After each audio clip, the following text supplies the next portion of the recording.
ഇന്ന് ഞാൻ പറയാൻ പോകുന്നത് നേതാജി സുഭാഷ് ചന്ദ്രബോസിനെ പറ്റിയാണ്.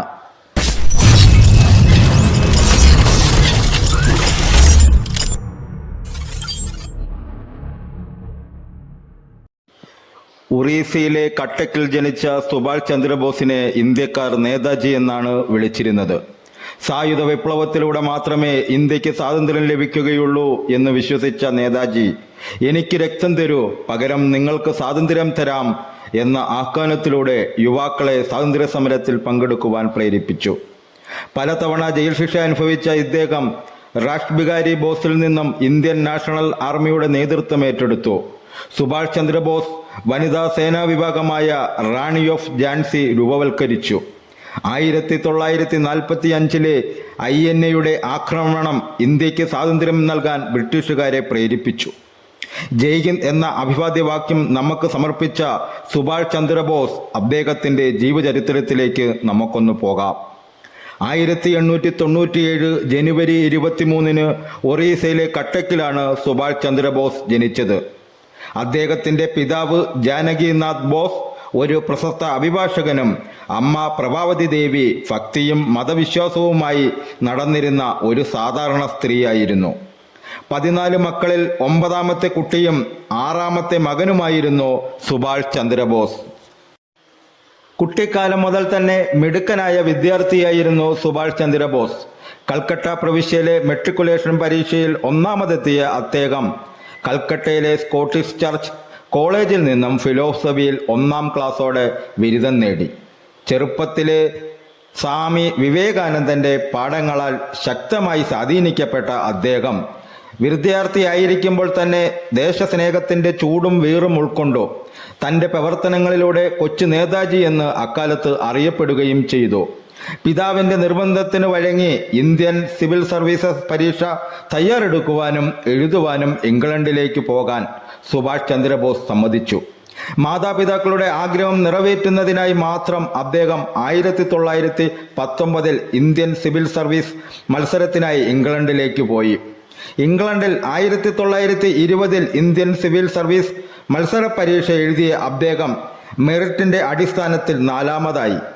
മത്സര പരീക്ഷയിൽ ഉയർന്ന സ്ഥാനം നേടിയെങ്കിലും അദ്ദേഹം പിന്നീട് ഇന്ത്യയിലേക്ക് തിരികെ എത്തി സ്വാതന്ത്ര്യ സമര പോരാട്ടത്തിൽ തൻ്റെ വിലയേറിയ സാന്നിധ്യം ഉറപ്പാക്കുകയായിരുന്നു. ഇന്ത്യയിലേക്ക് മടങ്ങിയ ശേഷം നേതാജി സുഭാഷ് ചന്ദ്രബോസ് മഹാത്മാഗാന്ധിയുടെ സ്വാധീനത്തിൽ വരികയും ഇന്ത്യൻ നാഷണൽ കോൺഗ്രസിൽ ചേരുകയും ചെയ്തു. ഗാന്ധിജിയുടെ നിർദ്ദേശപ്രകാരം ദേശബന്ധു ചിത്തരഞ്ജൻ ദാസിൻ്റെ കീഴിൽ പ്രവർത്തിക്കാൻ തുടങ്ങി. ദേശബന്ധുവിനെ പിന്നീട് അദ്ദേഹം തൻ്റെ രാഷ്ട്രീയ ഗുരുവായി സ്വീകരിക്കുകയായിരുന്നു. താമസിയാതെ അദ്ദേഹം തൻ്റെ നേതൃപാടവം കാണിക്കുകയും കോൺഗ്രസിൻ്റെ അധികാര ശ്രേണിയിൽ തൻ്റെ വഴി നേടുകയും ചെയ്തു. 1928 കോൺഗ്രസ് നിയോഗിച്ച മോത്തിലാൽ നെഹ്റു കമ്മിറ്റി സ്വയംഭരണ പദവിക്ക് അനുകൂലമായി നിലപാടെടുത്തു. എന്നാൽ സുഭാഷ് ചന്ദ്രബോസും ജവഹർലാൽ നെഹ്റുവും അതിനെ എതിർത്തു. ഇന്ത്യക്ക് സമ്പൂർണ്ണ സ്വാതന്ത്ര്യത്തിൽ കുറഞ്ഞതൊന്നും വേണ്ട എന്ന് ഇരുവരും ഉറപ്പിച്ചു. ഇൻഡിപെൻഡൻസ് ലീഗിൻ്റെ രൂപീകരണവും സുഭാഷ് ചന്ദ്രബോസ് പ്രഖ്യാപിച്ചു. 1930 നിയമലംഘന സമരത്തിനിടെ സുഭാഷ് ചന്ദ്രബോസ് ജയിലിലായി. 1 വർഷത്തിന് ശേഷം ശാരീരിക അസ്വസ്ഥതകളെ തുടർന്ന് നേതാജി ജയിലിൽ നിന്നും മോചിതനാകുകയും അദ്ദേഹത്തെ യൂറോപ്പിലേക്ക് നാടുകടത്തുകയും ചെയ്തു. ഇന്ത്യയും യൂറോപ്പും തമ്മിലുള്ള രാഷ്ട്രീയ ബന്ധങ്ങൾ കൂടുതൽ ഊന്നിയുറപ്പിക്കുവാൻ അദ്ദേഹം പല പ്രസ്ഥാനങ്ങൾക്കും ജീവൻ കൊടുക്കാൻ ശ്രമിച്ചുകൊണ്ടിരുന്നു. പിന്നീട് ഇന്ത്യയിലേക്കുള്ള തൻ്റെ പ്രവേശന വിലക്ക് ലംഘിച്ച് മടങ്ങിയ അദ്ദേഹത്തെ 1 വർഷം ജയിലിലടയ്ക്കുകയായിരുന്നു. 1937 യൂറോപ്പിൽ വെച്ച് പരിചയപ്പെട്ട ഓസ്ട്രിയൻ വനിതയായ എമിലി ഷെങ്കിലിനെ സുഭാഷ് ചന്ദ്രബോസ് വിവാഹം കഴിച്ചു. 1938 ഹരിപുര കോൺഗ്രസ് സമ്മേളനത്തിൽ കോൺഗ്രസ് പ്രസിഡന്റായി തിരഞ്ഞെടുക്കപ്പെട്ടു നേതാജി. ഗാന്ധിജിയുടെ അഹിംസാത്മക മാർഗങ്ങൾ ലക്ഷ്യബോധമില്ലെന്ന നേതാജിയുടെ നിലപാട് മൂലം ഗാന്ധിജിയുമായി ഭിന്നതയുണ്ടായിരുന്നു. നേതാജി നൽകിയ ആത്മവിശ്വാസത്തിന്മേൽ കോൺഗ്രസ് ചൊടിയോടെ മുന്നേറിയെങ്കിലും ഗാന്ധിജി ചിന്തിച്ചത് മറ്റൊരു സാധ്യതയിലായിരുന്നു. 1 വർഷം കഴിഞ്ഞു ത്രിപുര സമ്മേളനത്തിൽ നേതാജിയെ പ്രസിഡന്റ് സ്ഥാനത്ത് നിന്നും നീക്കാനായി ഗാന്ധിജി ആഗ്രഹിച്ചു. പകരം ആ സ്ഥാനത്തേക്ക് ജവഹർലാൽ നെഹ്റുവിനെയോ അബ്ദുൾ കലാം ആസാദിനെയോ ചേർക്കാനായി ഗാന്ധിജി കരുക്കൾ നീക്കി. എന്നാൽ നേതാജിക്കെതിരെ അത്തരമൊരു മത്സരത്തിന് നെഹ്റുവോ അബ്ദുൽ കലാം ആസാദോ തയ്യാറായില്ല. ഒടുവിൽ ഗാന്ധിജിയുടെ പിന്തുണയോടെ തനിക്കെതിരെ മത്സരിച്ച പട്ടാഭി സീതാരാമയ്യ അയ്യയെ പരാജയപ്പെടുത്തി നേതാജി വീണ്ടും കോൺഗ്രസ് പ്രസിഡന്റ് സ്ഥാനത്തെത്തി.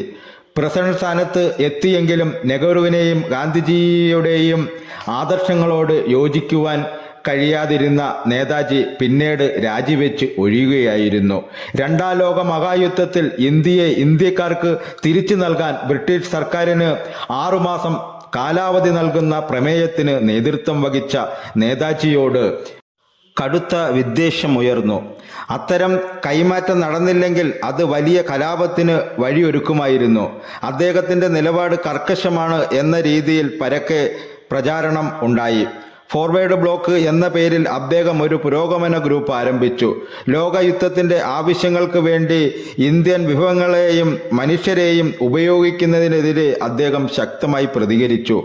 ഇതിൽ വമ്പിച്ച പ്രതികരണം ലഭിക്കുകയും അദ്ദേഹത്തെ കൽക്കട്ടയിൽ വീട്ടുതടങ്കിലാക്കുകയും ചെയ്തു. 1941 ജനുവരിയിൽ കൊൽക്കത്തയിലെ വീട്ടിൽ നിന്നും അപ്രത്യക്ഷനായ സുഭാഷ് ചന്ദ്രബോസ് അഫ്ഗാനിസ്ഥാൻ വഴി ജർമ്മനിയിലേക്കെത്തി. അദ്ദേഹം ഒർലാൻഡ മസാട്ട എന്ന പേരിൽ ആണ് ജർമ്മനിയിലെത്തിയത്. ശത്രുവിൻ്റെ ശത്രു മിത്രമാണ് എന്ന തത്വത്തിൽ പ്രവർത്തിച്ച അദ്ദേഹം ബ്രിട്ടീഷ് സാമ്രാജ്യത്തിനെതിരെ ജർമ്മനിയുടെയും ജപ്പാന്റെയും സഹകരണം തേടി. 1942 അദ്ദേഹം ജർമ്മനിയിൽ നിന്നും സിംഗപ്പൂരിലെത്തി. സിംഗപ്പൂരിൽ അദ്ദേഹം പ്രധാനമായും ഇന്ത്യൻ യുദ്ധ തടവുകാരെ ഉൾപ്പെടുത്തി ഇന്ത്യൻ നാഷണൽ ആർമി സംഘടിപ്പിക്കുകയും ചെയ്തു. 1943 ജനുവരി 26 ഇന്ത്യൻ റിപ്പബ്ലിക് ദിനം ബെർലിനിൽ ആഘോഷിച്ചു. 1945 ഓഗസ്റ്റ് 18 തായ്വാനിലെ തൈവയിൽ വിമാന അപകടത്തിൽ സുഭാഷ് ചന്ദ്രബോസ് കൊല്ലപ്പെട്ടതായി റിപ്പോർട്ട് ചെയ്യപ്പെട്ടു. ഇങ്ങനെ ഒരു വിമാന അപകടം നടന്നിട്ടില്ല എന്നാണ് തായ്വാൻ ഗവൺമെൻറ് പറയുന്നത്. അദ്ദേഹത്തിൻ്റെ വിയോഗം ഇപ്പോഴും കൃത്യമായി തെളിയിക്കപ്പെട്ടിട്ടില്ല. ഇതിനെപ്പറ്റി അന്വേഷിക്കാൻ നെഹ്റുവിൻ്റെ ഭരണകാലത്ത് ഷാനവാസ് കമ്മീഷൻ, ഇന്ദിരാഗാന്ധിയുടെ ഭരണകാലത്ത് ഗ്ലോസ്ല കമ്മീഷൻ എന്നിവയെ നിയോഗിച്ചിരുന്നു. ഈ 2 കമ്മീഷനുകളും ബോസ് വിമാനാപകടത്തിൽ മരണപ്പെട്ടു എന്ന് സ്ഥിരീകരിച്ചു. എന്നാൽ പാർലമെന്റ് അംഗങ്ങളുടെയും പൊതുജനങ്ങളുടെയും പ്രതിഷേധം കാരണം ഈ 2 റിപ്പോർട്ടുകളും മൊറാർജി ദേശായിയുടെ ഭരണകാലത്ത് ഗവൺമെന്റ് തള്ളിക്കളഞ്ഞു. തുടർന്ന് 1999 വാജ്പേയിയുടെ ഭരണകാലത്ത് മുഖർജി കമ്മീഷൻ നിലവിൽ വന്നു. നേതാജിയുടെ തിരോധാനത്തെപ്പറ്റി അന്വേഷിക്കുവാൻ 2004 നിയുക്തമായ ഏകാംഗ കമ്മീഷനാണ് മുഖർജി കമ്മീഷൻ. ദേശ് നായക് എന്നാണ് ടാഗോർ ചന്ദ്രബോസിനെ വിശേഷിപ്പിച്ചത്. ദേശസ്നേഹികളുടെ രാജകുമാരൻ എന്നാണ് ഗാന്ധിജി സുഭാഷ് ചന്ദ്രബോസിനെ വിശേഷിപ്പിച്ചത്. നേതാജിയുടെ ജന്മദിനമായ ജനുവരി 23 ദേശപ്രേം ദിവസമായി ആചരിക്കുന്നു. ഈ വീഡിയോ എല്ലാ കൂട്ടുകാർക്കും ഇഷ്ടമായി കാണുമെന്ന് ദൈവനാമത്തിൽ വിശ്വസിച്ചു കൊള്ളുന്നു. ഈ ചാനൽ ആദ്യമായി കാണുന്ന കൂട്ടുകാരാണെങ്കിൽ ചാനൽ സബ്സ്ക്രൈബ് ചെയ്യുക, ലൈക്ക് ചെയ്യുക, കമൻറ്റ് ചെയ്യുക, ഷെയർ ചെയ്യുക. ഈ വീഡിയോയുടെ അഭിപ്രായങ്ങൾ കമൻ്റായി രേഖപ്പെടുത്തണമേ എന്ന് വിനയത്തിൻ്റെ ഭാഷയിൽ അഭ്യർത്ഥിച്ചു കൊള്ളുന്നു. ഇനി അടുത്തൊരു ദിവസം അടുത്തൊരു വീഡിയോയുമായി നമുക്ക് കണ്ടുമുട്ടാം കൂട്ടുകാരെ.